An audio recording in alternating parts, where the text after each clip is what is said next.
Interesting, Katy, in previous elections, the attitude of the Tories to the NHS has been something like this, hasn't it? You know, it's like, don't mention the war.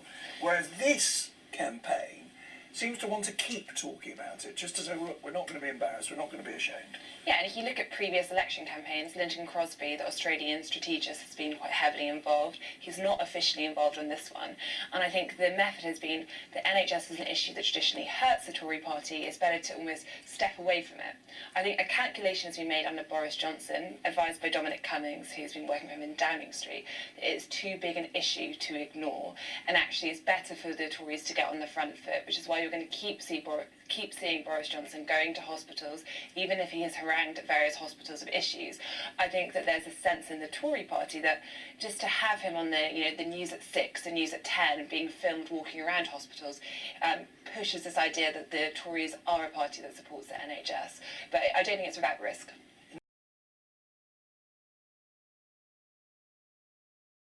One man, Brian Fish, who's 99, who was left crying out in pain, according to his daughter. It's just one of the many stories we're beginning to hear about the human impact of the state that the NHS is in.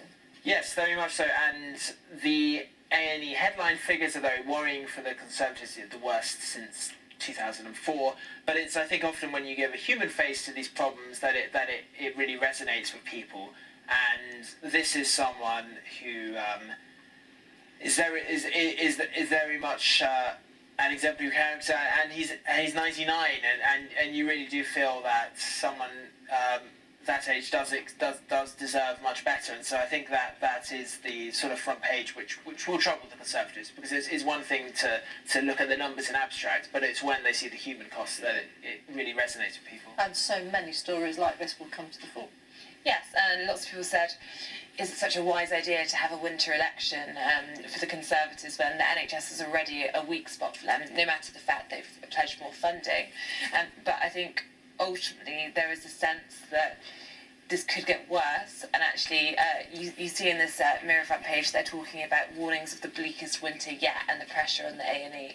I think that having an election in December means that I think a lot of this will be going on from January, February, and actually potentially more damaging figures then. So it is an issue for the Tories. I think it will grow, and I think right now they're just going to have to try and keep moving their agenda on and talking about the amounts they're putting in it. It's interesting that Boris Johnson and his team still think it's very beneficial for him to be filmed visiting hospitals.